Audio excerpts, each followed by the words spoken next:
nywanisha abarundi severe uramenyesheje abarundi bose ko ugiye kubandanya rusansuma rw'abantu bagandaguwe canke ababuriwe irengero mu makuba igihugu caciyemwo kuva ku ntwaro z'abanyamahanga gushika mu mwaka w'ibihumbi 2008.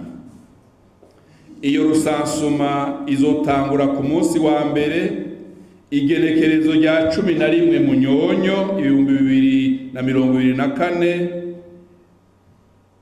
yerekeye intara zitandatu: Makamba, Rutana, Ruyigi, Karusi, Muyinga na Kirundo.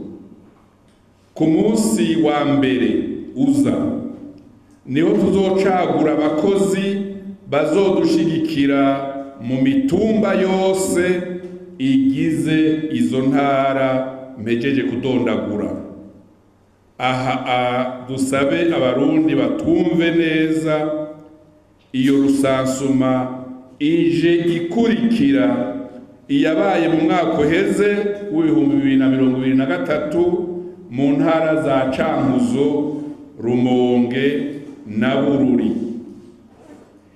Imiryango yabuze ababo canke ababo bagiye mazi mayongo muri izo ntara za Makamba, Rutana, Ruyigi, Karusi, Muyinga na Kirundo isabwe kwitegura kugira imenyeshe umugwi severe inkuru y'imvaho.